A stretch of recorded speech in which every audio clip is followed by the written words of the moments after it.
Welcome to CultureSnap. I'm Keeva Stratton, and in this episode, I sit down with musician, innovator, business strategist, and all-round extraordinary human, Finbar O'Hanlon. From his early days as a curious problem child in Liverpool to becoming a rock star performing all around the world with some of the biggest bands, to a tech entrepreneur where his career reached even greater heights, Finbar's journey is a testament to the power of curiosity, resilience, and reinvention. Together, we explore how Finbar's relentless drive to solve problems and push boundaries has shaped his remarkable career, and we hear his unique perspective on creativity, innovation, and the future of AI. Enjoy. Finbar O'Hanlon, welcome to CultureSnap. Keeva Stratton, so nice to be here. Thank you.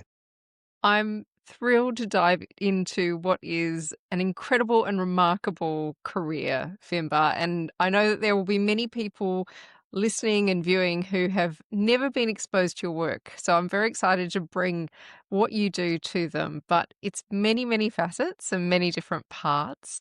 You're a musician, you're an innovator, you're a business strategist, and you have kind of scaled the heights of all of those things. Well, thanks.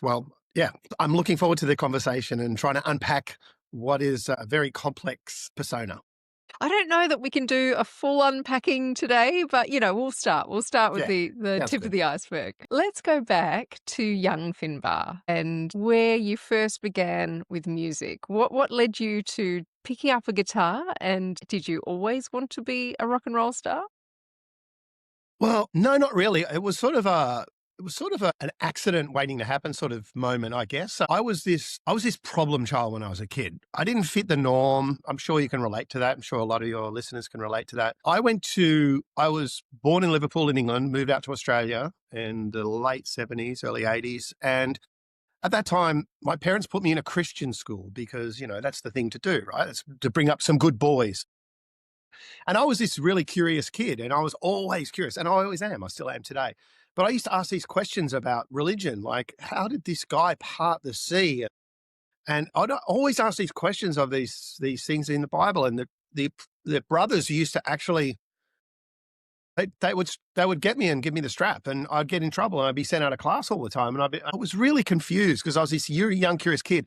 They thought I was being insolent, that I was challenging the Bible. But I was just this young kid who didn't know and heard all these stories and was trying to find out more, but they couldn't tell me more. And so anyway, I was this troubled child, but everyone thought I was a problem child.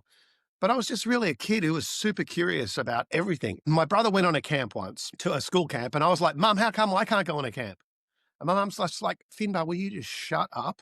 So she took me to the shops in DY, we moved out to Manly from England, and we're in this Warringah Mall in DY, and I was really young, like 9 or 8. And I saw this guitar hanging up on this wall of this store, and it was probably a load of crap, cheap guitar, but at the time it was like amazing to me. It was like a Wayne's World moment. It's like, it was glowing to me. So I was like, Mum, I want that. And she was like, okay, I'll get you a guitar. So never played guitar, never knew anything about guitar. I just grabbed this thing because it looked cool, took it home, and my dad was like, son, now you got a guitar, you've got to play that thing till your fingers bleed. So I went, okay, Dad. So I just went and I played it, and I played it and played it and played it. It came out, and I showed my dad, look, Dad, my fingers are bleeding. And he's like, oh my God, my problem child. What I worked out from an early age, without actually realizing it, was I'd found something. I found something I could connect to. I was never into sport. I didn't like competing against anyone else, but I loved competing against myself. And I found this thing called music, which allowed me to continually challenge myself. It was like a video game that I was playing against myself. I had to go and listen to things and then reverse engineer songs and try and learn how the chords were going. And then my dad bought me a Beatles book, and I started to learn these chords, and I just got so addicted to it that I was spending like every waking hour playing the guitar. And my dad was like, my son's getting really serious about this. And it got to the point where after a couple of years, I was just so besotted by it. My dad took me to some proper lessons, and the first lessons he took me to, he had no idea what a guitar teacher was, but he sent me to Australia's most recognized jazz guy called Don Andrews. So I started learning jazz harmony at the age of 11. And so anyway, it was this sort of a happy accident where I wanted something and I stumbled upon this thing called music, which is a lifelong journey of continual learning, which you will never master. But I never knew that at the time. I just found it like a puzzle that was never ending. As I was progressing, I could see the results and it was inspiring me and it inspired me to do more. It's a pretty good habit for a young person to have, really, when you think about it. Like I'm sure there's a bit of pester power that got you to buy that guitar in the first place, but I think there's far worse things that young people could be doing for many hours a day. Yeah, but also back in those days, music was seen as this thing for bums or hopeless like rock and rollers and people who they don't have jobs, they don't fit into society. So it had a bit of a disdain sort of vibe to it. But I think it is good to get into. But at the time, it did have a bit of like, you'll never make anything out of playing music type thing. So you got some lessons with this incredible jazz guitarist. When did you realize that this was going to be something a little more than just a hobby? I never planned on it being a career.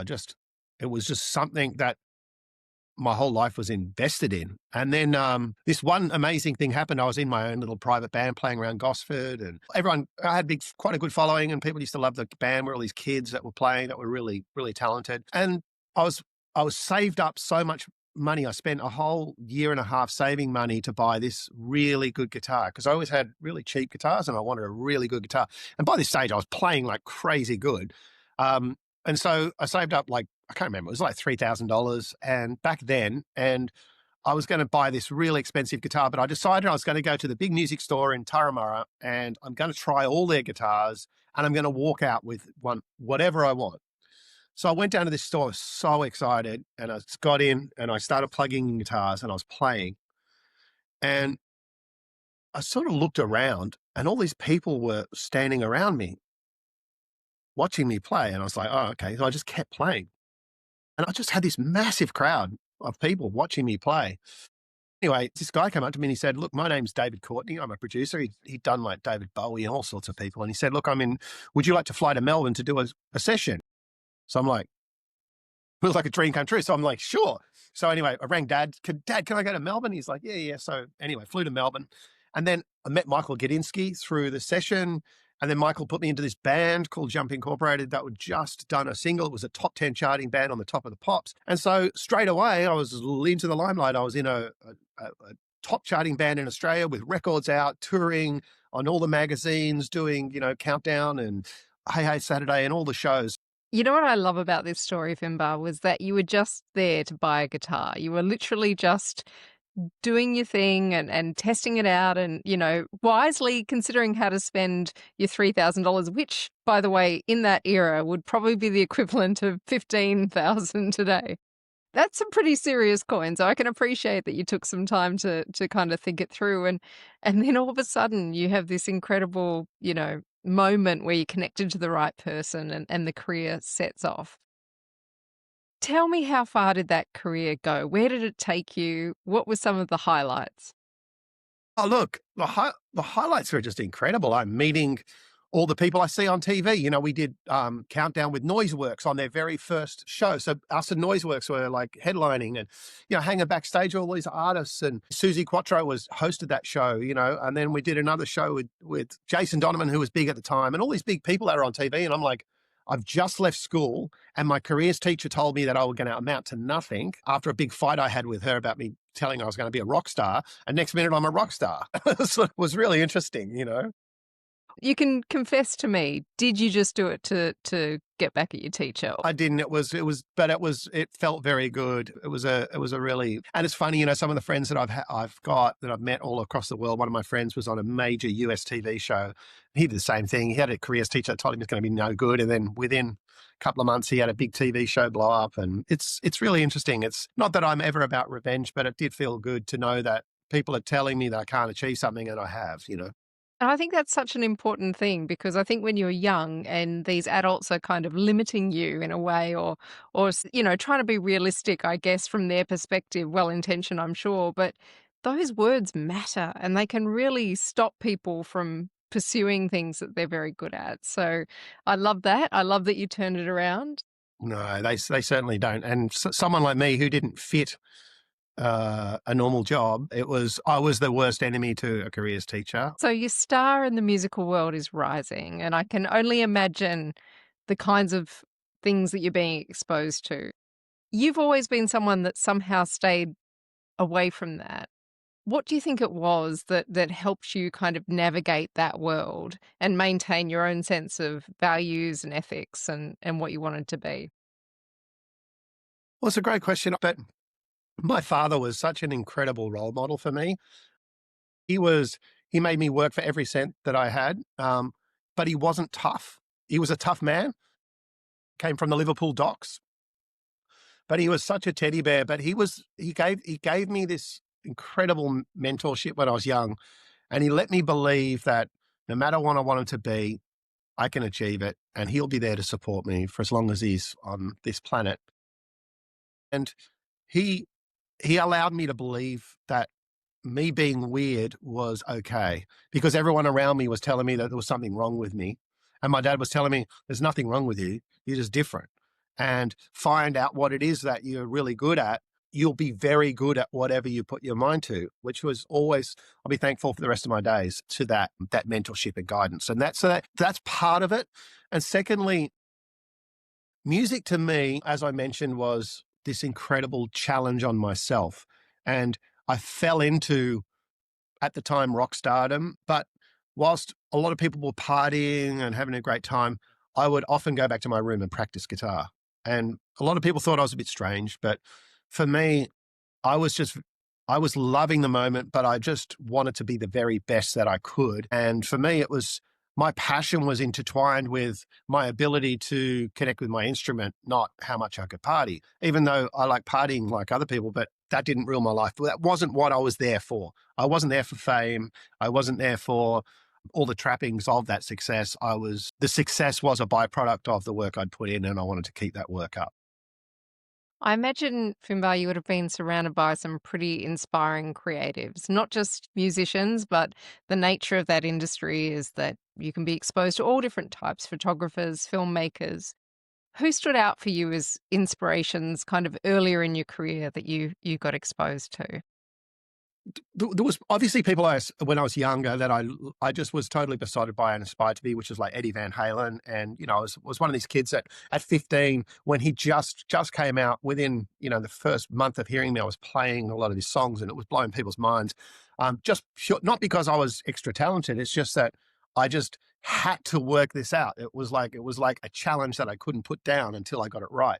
My heroes all back then were musicians that were extraordinary to me and were pushing the boundaries of the instrument. And so I've always been someone that likes to be pushing boundaries. So I would always try and decode what they were doing. But you got to remember, back then, there was no digital recorders. It was a tape deck. And so I had to learn by ear and to listen to a whole mix of a rough live concert and try and listen it through my headphones and work out the guitar parts in the whole mix. So I developed a really good ear. And so they were really my early influences in especially music. So you mentioned there that when you first started out in music, there were no digital recordings, and all of these things were very much something that you witnessed coming to life. When that technology entered into the world of music, did it take your interest? Is this something that sparked your kind of curiosity for innovation?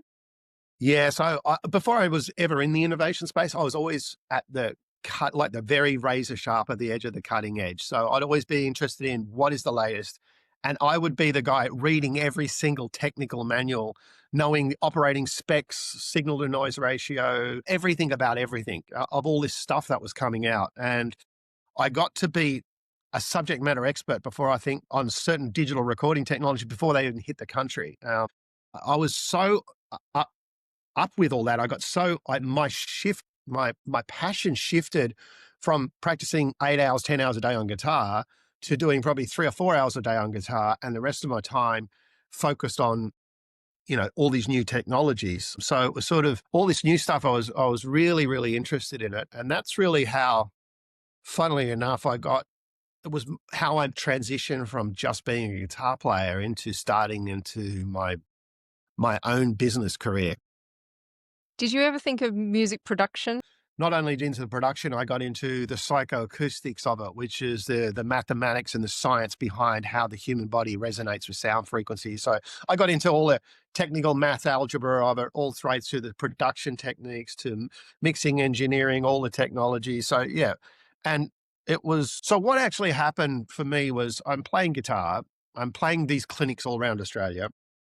And then I get a phone call. It's from this guy in Melbourne, Gordon Blake, who rings me up and says, Finn, I saw your clinic in Melbourne. Look, me and my partner are putting together what's going to be Australia's biggest music store back in the time in Melbourne. And I lived in Sydney. And he said, how would you like to be a partner? Come to Melbourne and help set up this store and you run all the guitars. And I was like, I love guitar, but I'm guitared out. What I'm really interested in is all this digital technology that's coming out. It hasn't hit yet, right? How about we set up Australia's first computer-based music store? And he said, what the hell are you talking about? I don't even know about this. And I'm like, I'll come down and I'll do it with you as long as we start selling computer software for music. And he's like, will you do that and guitars? And I said, yeah, okay, no worries. So moved to Melbourne. We set up this music store. It was mega. Like it was a massive build. We had all the products in there.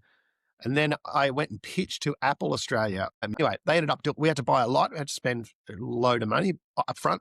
We bought it. We did it. And then we detonated the market. We exploded. We had everyone coming to us from all over Australia were coming to us to buy computers and music and software. Then all the brands came in. So all of a sudden, I'm the subject matter expert. Then Apple contacts me and asks me to be the Masters of Media Specialist for Australia. So next minute, I'm working for Apple as the guy who knows all about digital media and represents Apple. So all the big studios are ringing me. I'm going into the big recording studios, post-production studios. I'm doing stuff with Avid and DigiDesign, all these big companies. Just because, again, I didn't plan on it. I was just so besotted by it. I started learning all this stuff. And then when it exploded, I had this retail juggernaut now, which I was a partner in, that was working. And then all the companies wanted me to go and represent them and do showcases for them. And so that then laid the bedrock for the rest of my life. Incredible. I do think, I mean, we talk about luck, but I always think that you've got to work really hard to create luck and to be ready for when those opportunities come around. So, you were playing your guitar in the store that day, but of course you'd spent many years mastering, perfecting and learning that art form to be lucky enough to have someone notice you. And likewise, obviously, you took some enormous risks in business at a time when really digital technology, recording technology, software, all of those things were totally unproven. So you've started to build this career that's now, it's music, but it's also tech. Where do we go from there, Finbar? What happened next? I'm now a subject matter expert working with all these companies, and I'm doing all this stuff. I did like Paul Oakenfold streaming concerts in Australia. I'm doing all these bits and pieces for all these different companies. And so a guy I met worked at a company called Nortel Networks, which is a big networking company. And they were selling these very high-end enterprise-grade servers. And they were trying to sell these servers for what was back then called voice over IP, which was when telephony was expensive and STD calls were expensive. It was about ways to use them over a network. They were trying to sell this box that was like $20,000 back then to big clients, enterprise clients, and they were struggling against Cisco. And I said, oh, cool. Can I have a look at it? And he goes, yeah, okay, come up to Nortel. So I went to the Nortel headquarters. I'm looking at this box and I said, it just looks like a computer because it was a square white box. And he goes, well, yeah, but it's a voice over IP dedicated enterprise grade server. So I said, yeah, but it looks like a computer and it's got cards in the back. He goes, right. And at the time I'd been doing stuff with this company Media 100 and these other cards that go in computers to capture digital audio and video. So I said to him, who are you trying to sell it to? And he said, well, our biggest customer I'm trying to sell it to is National Australia Bank. So I said to them, well, why have they got TV commercials on TV? And they said, what do you mean? I said, well, why does NAB have TV commercials on? He goes, well, I don't know. I said, well, is it because they're trying to get people into the branch? And he goes, yeah. And I said, well, then why don't they have the same commercials in the branch? They own the TV commercials. They own the branches. Why don't we build a distribution network to actually send their long story short, they went, you're insane. And I said, well, I'll build the software. So I had no idea what I was doing. I got a copy of this software called Macromedia Director, and I built a software called Amadeus Suite. I got it working. I tested it. I demonstrated it. Nortel was so blown away. They flew me to America to demonstrate it, to Florida. I demonstrated the software. They had Deutsche Telekom, all these providers around the world wanting to buy it. So Nortel bought my software. I was like, oh my God, I don't have to work for anyone. I can just build software. And I didn't really know what I was doing. I learned to code by not learning to code. There was no courses. So I went on, became a QuickTime developer and downloaded templates and reverse engineer it, just like I did with the tapes, with the Van Halen tapes. I sort of looked at this code, and because I'd learned to read music, to me, it was like working out where it's going and how it's working. And then, so I didn't learn code the traditional way. I learned it by reverse engineering. So it sort of set me on a path for life. So that was my start as being an entrepreneur. Again, falling into it by accident, by solving a problem without me trying to be an entrepreneur. And it sounds to me like you're so problem driven. You know, there's so many people in the world who are profit driven. They're looking for those profiteering opportunities. But for you, Finbar, it's like, I see a challenge here that can be solved. Why don't we just solve it? I think that's what's so fascinating, and probably why people trust you with these opportunities as well, because it does come from such a genuine, place of curiosity. Yeah, I found it's really fascinating that you ask people what the problem is, and they'll tell you the problem, but they don't realize that the problem often exists behind the problem. They're coming up with problem statements. They're not coming up with questions. And so what I try and do is I always try and figure out what the questions are and how to invoke what the questions are, and have a range of questions that probe deep to see if, to actually validate whether the problem that they're telling me is the problem is actually the problem. And that's a key part of why I've had success in innovation, is really getting that foundation right of really validating that problem, or actually finding out if there's a problem behind the problem, and then put the questions around that to lay the context for where the ideation or the next part of it comes from. But back then I had no idea what I was doing. Yeah, and I can see almost that child, the problem child of Finbar, who was asking why, which may have annoyed some of your teachers initially. When you combine that with a love of challenge, I think that's where the thrill of the problem solving, or the addiction to the problem solving, becomes that driver as well. Exactly right. Yeah. And this is before the language of design thinking and systems thinking and all of this stuff, which we now know so well. So you've discovered you've got a bit of an art for this kind of technology. You can develop a bit of software, albeit you don't consider yourself a coder. The musical career is kind of humming along in the background, but you've got this new taste of innovation. What comes next? So what comes next is me working with other people on different technologies, mainly around media, video and audio. And this is, got to remember, this is a time from 2000 to 2009 when the whole world was transitioning from television into the ability to actually have in 2007, Steve Jobs held a pane of glass the size of playing cards in his hand, which was the launch of the iPhone. And then 1 year later, in 2008, App Store launch, which was like transformed the world. What you could do with digital media now, you could share files, you could have 1,000 songs in your pocket. This wasn't available in the times when I'm talking about where we're up to in my career. And so I was on this really big transformation point in history, whereby I seem to be in amongst the mix of this world whereby audio and video media is being transformed into digital files that can be streamed and sent all over the world. And so I started working on building technologies in that space. And, I started to realize early on that if people, especially in Australia, it's very, very tough country to raise capital, that if I was going to raise investment, I needed to understand the art of intellectual property and how to put patents together and the whole structure around how do I communicate to an investor through a lens where they see the hype curve, 2, they want to be on the journey with me, and 3, that I can actually put some sort of guardrails in terms of their investment in place, whereby if everything goes wrong, they've got potential return on their investment through the IP. I was really faced on this challenge of how do I find the working capital to help my ideas come to life?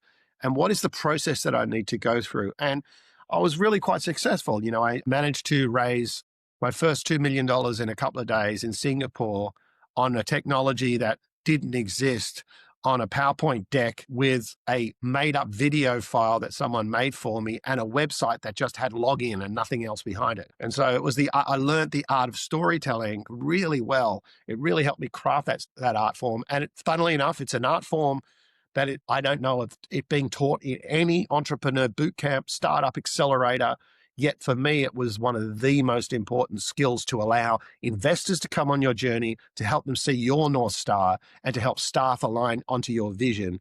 Because if you don't have that vision and you don't have that passion and direction, it's really, really hard to get anything going, let alone in this country. And I imagine having had such a unique inside perspective of the music industry, you would have been well equipped to really understand, what that industry was struggling with and what could be unlocked through digital technologies, perhaps more so than, quite often you get young people from Silicon Valley or places like this who are very good technically and perhaps have learnt the methodologies of innovation, but haven't had that rubber hit the road of experiencing, an industry's worth of challenges. Yeah, well, it's a big part of my discovery process. Again, this is something I learned later on in life, trying to codify my brain. But it was that ability to have a multi-layered discovery process where you're looking at not just market trends, but you're looking at business, you're looking at users, you're looking at technology. So you're looking at a 4-quadrant discovery to really get a lot of insights which help validate your hypothesis. These are all fancy words I talk now, but when I was young, I had no idea what I was talking about. I just knew that I had to look everywhere rather than look in one direction, because I knew that finding the cracks that no one else could see came from a very deep understanding of the problem statement and the world that the problem statement immerses itself in. So many people really do hold themselves back because of what some call imposter syndrome and that sense of self-doubt, like what gives me the right to ask for $2 million or what makes me believe in this idea and its success. What was going through your mind around some of those, new ideas and how you're pitching them? And did you ever have doubt, or what gave you confidence? Great question. Never had doubt. For me, it's like seriously, it's as simple as this. If you don't believe in your problem statement, if you don't believe in your journey, no one else is going to. So I had to live and breathe. For me, it wasn't about coming up with a pitch so I can raise some money. It was about me truly understanding a massive opportunity, a massive unmet need in the market, and me having a solution to it. And so that overrid everything. Whether whether I was asking for, $400 million or $2 million, to me, it made no difference. To me, it was really about, hey, who wants to be on my journey? This is a big problem that someone needs to solve. Someone's going to solve it. Why can't it be me? I love that reframe. Why can't it be me, as opposed to why shouldn't it be me? And I think that's certainly something I've always felt throughout my life is like, well, if I don't, who will, right? And it might as well be you. Well, the other thing I recognized really early on, and it was, maybe it came from my teaching or schools or whatever, is that I realized that these so-called experts were experts in knowing everything about the rules that they work in. And the reason these problems weren't being solved is because the people that were looking at them were these experts who were defined by these rules. And so the people that are going to solve the problem are people that aren't experts, that can see outside the rules. And I recognized that early on, because I would be going, if they're so smart and I've got a solution, why haven't they got a solution? Yeah. And so it used to confound me in the early days, until I realized that their domain level expertise is the thing that's stopping them from innovating, because they're guided by a set of rules, which their expertise, by the very nature of their expertise, is stopping them from going outside those rules. Whereas I operate completely outside the rules. I say to people, think about one product that's transformed your life. Anything. An Apple Watch, Dyson vacuum cleaner, doesn't matter. Do this. Go and research before it was built. Where did the idea come from? Find the point when it was imagination. Find the point when it was creativity, when they started assembling different things in different ways to come up with a solution. Find the part when it was invention, when they created it. And then find the part when it was innovation, when the creation of something new has realized value to someone else. Find those 4 points on each story, and it will teach you a lot about the innovation process. It will give you a very good insight into how you transform good ideas into world-changing products. But most people don't do that. They just go, oh, that's amazing, so cool. And then they're at the surface level. And this is like that thing about finding the problem behind the problem. Go deep on curiosity. At this stage in my life, I didn't know that, but I did recognize that these experts weren't solving the problems. And it really confused me for a while until I really put a lot of research into it. And I realized it was their own expertise was holding them back. So you started to practice innovation almost as a discipline throughout this kind of phase of your career. Music's obviously still playing a role, but it sounds to me like your passion expanded and that problem-solving arena got so much larger than a concert, right? This is an opportunity now for you to kind of dive into all different areas of media and technology. What did you find on that journey in terms of what was lighting you up? What was getting you excited? I was getting really excited about being on the edge of a shifting culture and the zeitgeist being moved by a technology at the time, because it was sort of like, and me being there and being somehow recognized in this pool of these great people. So, it's very hard to explain to people because people just they don't believe the types of things that my career's had. But, one minute I'm flying on a private jet in Cannes, staying in a mansion on the water at the Cannes Film Festival, having Cuba Gooding Jr. stay with me and Sean Penn come down, and we're going to Hotel de Cap. Next minute, I'm flying up to meet with the head of Telefonica, going up working with the German Soccer League, flying back to the US, with the Playboy Mansion with all these like famous people, and then having all these big famous investors. And it's just a crazy life. And I'm this guy, he's a guitar player, just invents stuff. And I just seem to be in this whirlwind of this change in culture.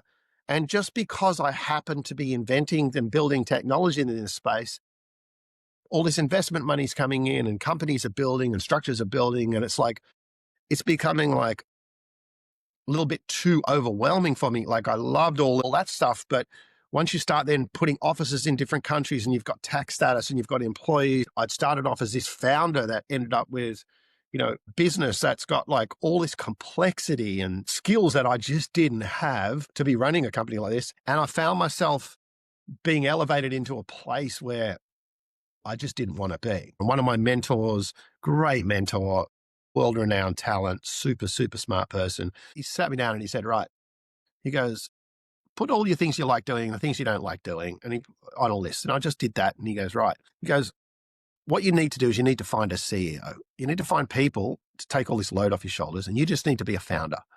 And it was one of the greatest things for me because it gave me this release to go, well, actually, I've got all this investment capital. Stuff it. I'll just go and find the best investor I can. So I went and a best CEO, did that, found the best team, put them all together and just became a founder again and an inventor. But it was this huge learning experience, huge stress of me trying to be this person because my investors wanted me to be the CEO because they invested in me. So it was a really interesting life journey for me, trying to learn what I'm not good at because for so long I'd been driven by passion and falling into businesses. And now all of a sudden I had a really serious business with lots of money invested and working on a really big moonshot idea, working in the back of some of the biggest telcos. And it was a big learning experience for me. It was learning what not to do was one of the most powerful lessons in my life, I think.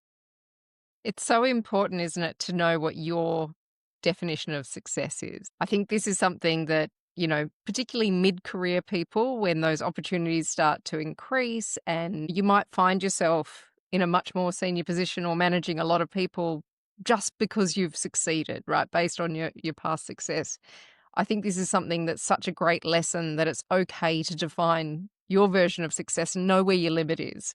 Know what lights you up and know where you need to kind of exit or bring in other people. But it's tough, right? Because they invested in Finbar, and so you feel that obligation almost to begin with that, you need to be the CEO or the head of the thing. I got really brutal and I had some staff saying like I'm the worst boss ever. But at the time I was so stressed. And so I realized I didn't have the emotional intelligence then to be able to manage my team. So this is where one of the reasons I put in someone who was much better at me at running people. And so that's a long way of saying that you're exactly right, Keeva. I had to learn the hard way. I had to get myself to a point of complete burnout before I got brutally just clear. And being really clear was something that just unlocked so much joy and rekindled my passion for my work again, because I was just sucked into this vortex by accident that was totally of my own making, but I just didn't know how to put the guardrails up to protect my own energy. So what I did was I was brutally clear about if I don't have my own energy protected, then how can I ever affect in a positive way the energy of those around me? These are the hard lessons, but I think they're super important. And I hope that anyone who's listening to this right now who feels like their success has almost overwhelmed them and they've created their own prison of success, if you like, it is, I think, healthier for everyone to actually let yourself go from that and to, even if it means breaking down the walls and starting again. I just think those things are so true, but they're really hard lessons to learn, particularly when you're in it and you've been taught a certain version of what success looks like and kind of responsibility.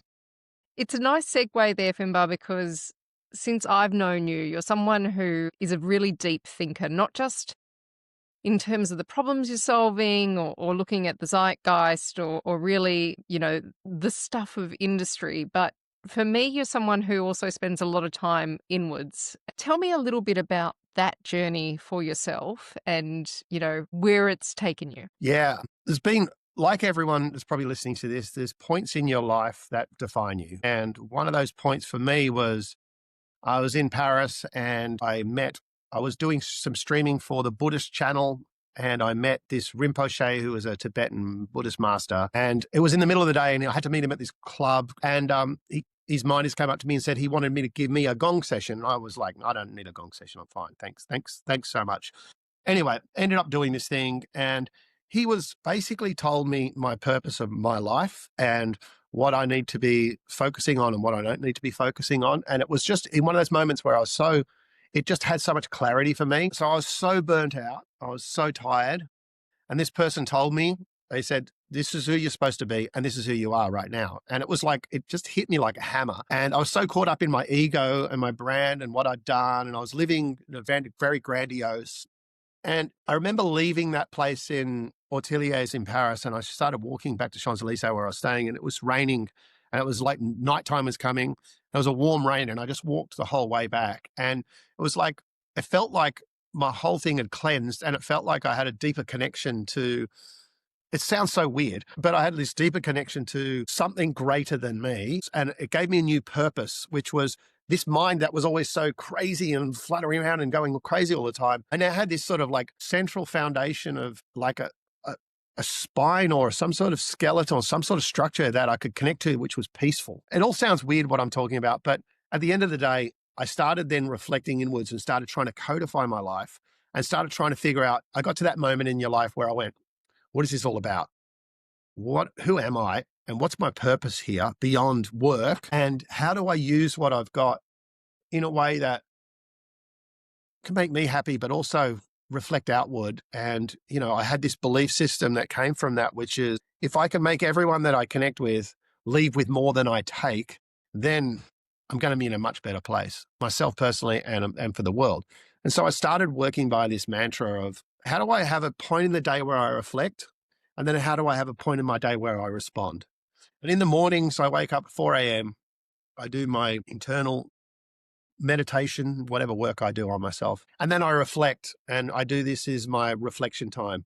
And this is where sometimes I write posts like this morning, where I do a deep reflection inside and I start to think about these things and I put them together in my head. And then I come out of that and I go into my respond mode, which is where all the challenges of the day hit me and my work and bits and pieces in all the different things I'm doing. I'm not there yet, but as I get older and more mature, I'll probably be able to make them sort of become one. But at the moment, they are two different distinct things. But yeah, it's just part of my growth path. But it was this point in time where something hit my life that made me reflect inwards. Sometimes that's a sickness. Sometimes it's you meet someone. For me, it was meeting someone and that person changed my life. And I've had this mantra since I was young, which is today I might meet someone that will change my life. And if I look back every single time that I've had something amazing happen in my life, it's because I've met someone. And that keeps me open to opportunities, open to possibilities, and not have any biases which stop me from taking opportunities as they come. I love that, obviously you had this moment, probably the world was screaming at you, right? And it's always cinematic with you, Finbar. It had to be warm rain in Paris and the hair would have been bedraggled and then you would have gone I've got into all my hair back tonight, but normally it was all out. Yeah, honestly, as I say, and Keeva, you know a little bit about me, but for those listening, honestly, my life is just an incredible storybook of the incredible things that have happened to me.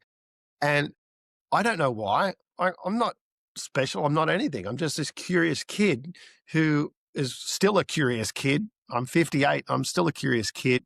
I'm still in awe of the world. I'm still in awe of magic. And I'm still in awe of the fact that you put two people together that have a connection. Like we met, and we instantly became friends that very first time I met you. I just knew straight away we'd have a long friendship. And that to me is more special than anything. That's more special than being in Paris in the rain. It's more special.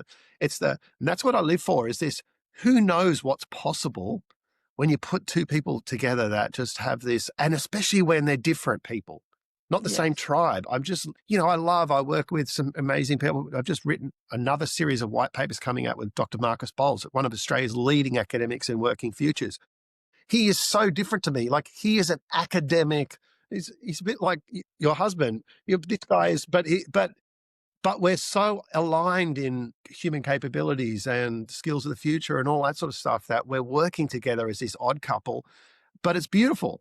And it's actually a testament to the things that we write about. So I think if you're someone who, philosophy is probably a bit of a heavy word for it, but if you're drawn to the thinking and the possibility of what could be, I think there is just so much opportunity. And much like you, I love the opposites attract kind of scenario where you take people from entirely different worlds. In fact, every time I'm really excited by an expert or a specialist, it's someone who's out of my field entirely. I'm just so intrigued as to what their day looks like and their world, and that myopia you develop as a specialist where you're just like so into your thing. And I think you learn so much from those interactions rather than sticking with your community or the kind of people that sit in your industry. You've gone on this enormous journey, Finbar, and I see every layer of this journey as having such alignment. I'm sure at the time it felt quite like you were heading off into different directions and going in different ways.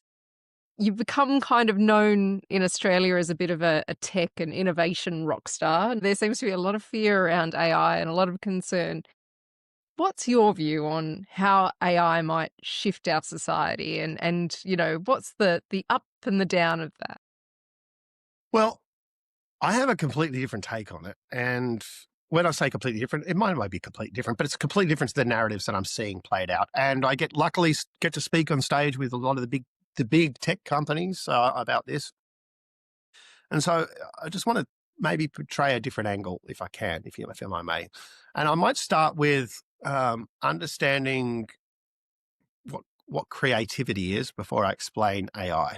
The definition of creativity or creativity systems is coming up with solutions to problems via reorganization of existing things. That sounds super complicated. Well, let me break it down. Creation of solutions to problems. Everyone knows what that means. By reorganizing existing things. But think about this.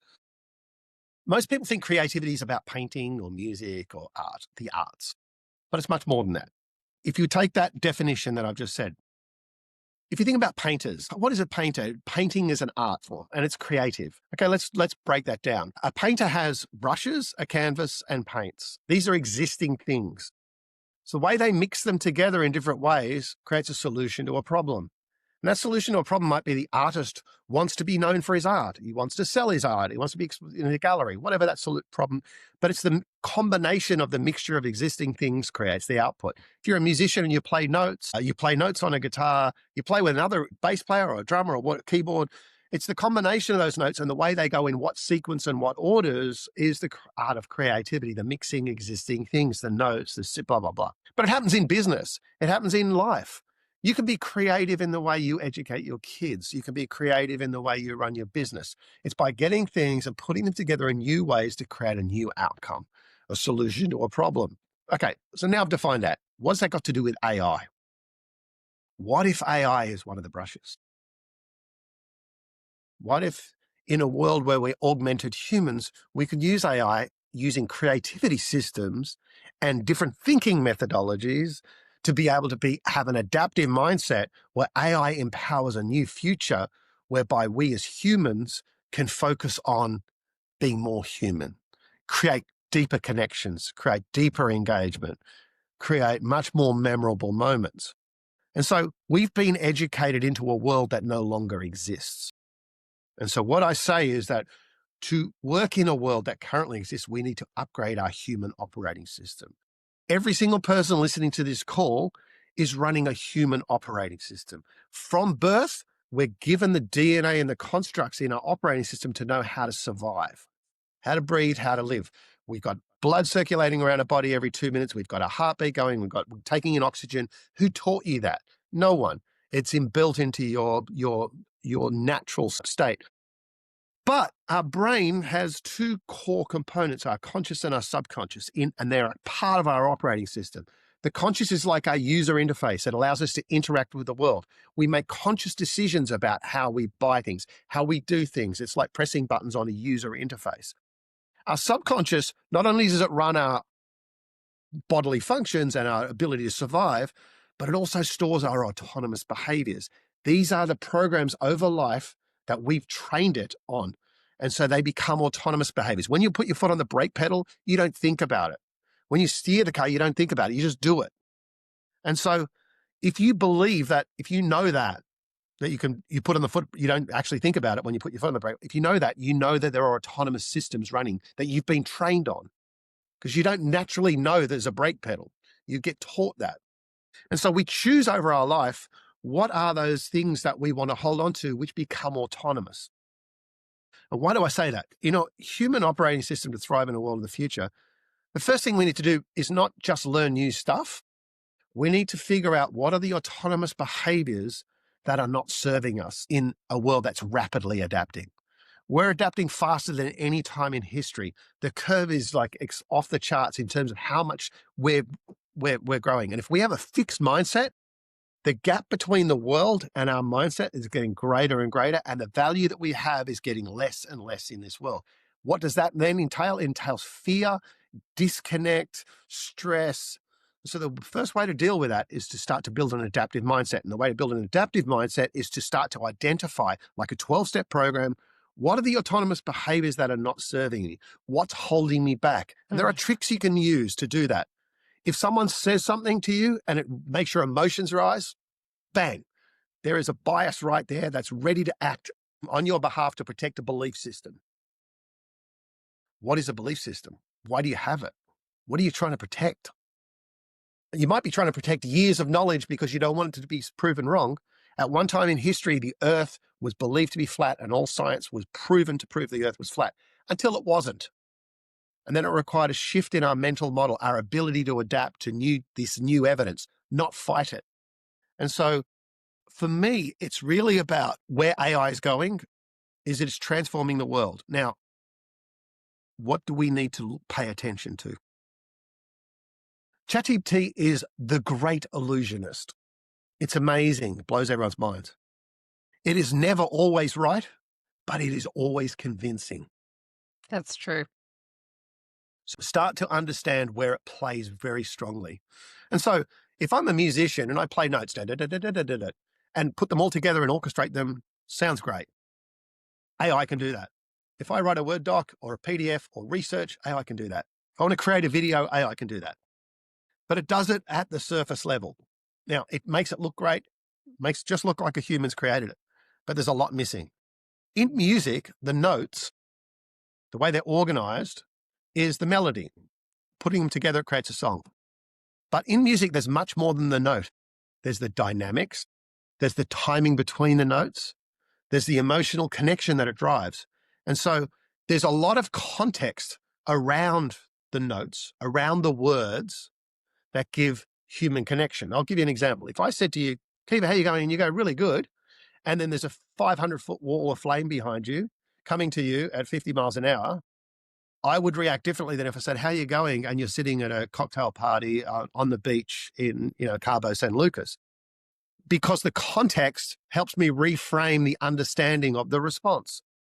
And so humans play an intricate part in being able to describe, prescribe, and understand the context. Yet, you know what? We haven't been taught those skills. Blind people can hear better than people with sight. People that have got low hearing can actually observe better because they've got amplified senses. And so I think, in a world of AI, we can look at it through a number of lenses. If it's a paintbrush in the palette and we have an adaptive mindset and we can be available to opportunities as they arise, we have the recipe making ingredients to create the context around what AI produces, which drives human connection, human emotion, and value. Because value driven by intelligence will be a commodity. So that's a big, long-winded way of me saying I'm very optimistic about AI. I'm very optimistic that it's going to help us become more human. I'm very optimistic that soon the magic show that is AI, that's blowing people's minds by creating things that never thought was possible, will soon become normal, and we will look for other meaning in AI. And I think at that point, when all the razzle dazzle is over, we'll be at a point where we start to evaluate how AI can impact our lives in impacting others. And I think that that's a point where we'll start thinking strategically about the value that AI has. I understand the concerns are there and we need to address them and we need to build responsible frameworks. But I don't think it's doom and gloom. I think doom and gloom is typically painted by people who aren't yet informed enough about the potential. They're more sort of worried about the potential of change rather than the potential of opportunity. Perhaps the learning we have to do is a little unlearning as well, some of the beliefs that we've started to build around these particular technologies. Maybe James Cameron and the Terminator didn't do a great job of introducing the future to us, just hypothetically. Well, it's fascinating to me because, I live in a world of technology with technologists in a lot of cases, and I'm someone that's deeply entrenched in technology, but I'm also deeply entrenched in humanity. I find it, and then I'm also deeply entrenched in storytelling. I think the art of storytelling mixed with humanity and technology seems to be quite a unique combo platter, but I think it's, at least for me, I think people need to hear that it's more than just this technology advancement that's going to take over the world. Yes, it might, but I think that the people who are adaptive will always have the capability. You can't have a coffee with ChatGPT. That is true. You certainly cannot. And I really hope the day never comes. I would like it to make my coffee rather than me have to, grind Well, the that's the beans. difference between AI ruling the world and AI augmenting your ability to improve your options. Exactly. I'm looking forward to the robot house cleaning. That's the thing I'm most excited about. But no, There you I think go. it's a bright and exciting future. Finbar O'Hanlon, what a journey you have been on. What an inspirational person you are. And I would encourage anyone listening to this, watching this, please check you out on LinkedIn, check out your website, follow you, because I think there are so many wonderful places that you're going to lead us. Great. Well, no, feelings totally mutual, Keeva. You're very inspirational and I love being connected to you. Thanks, Finbar.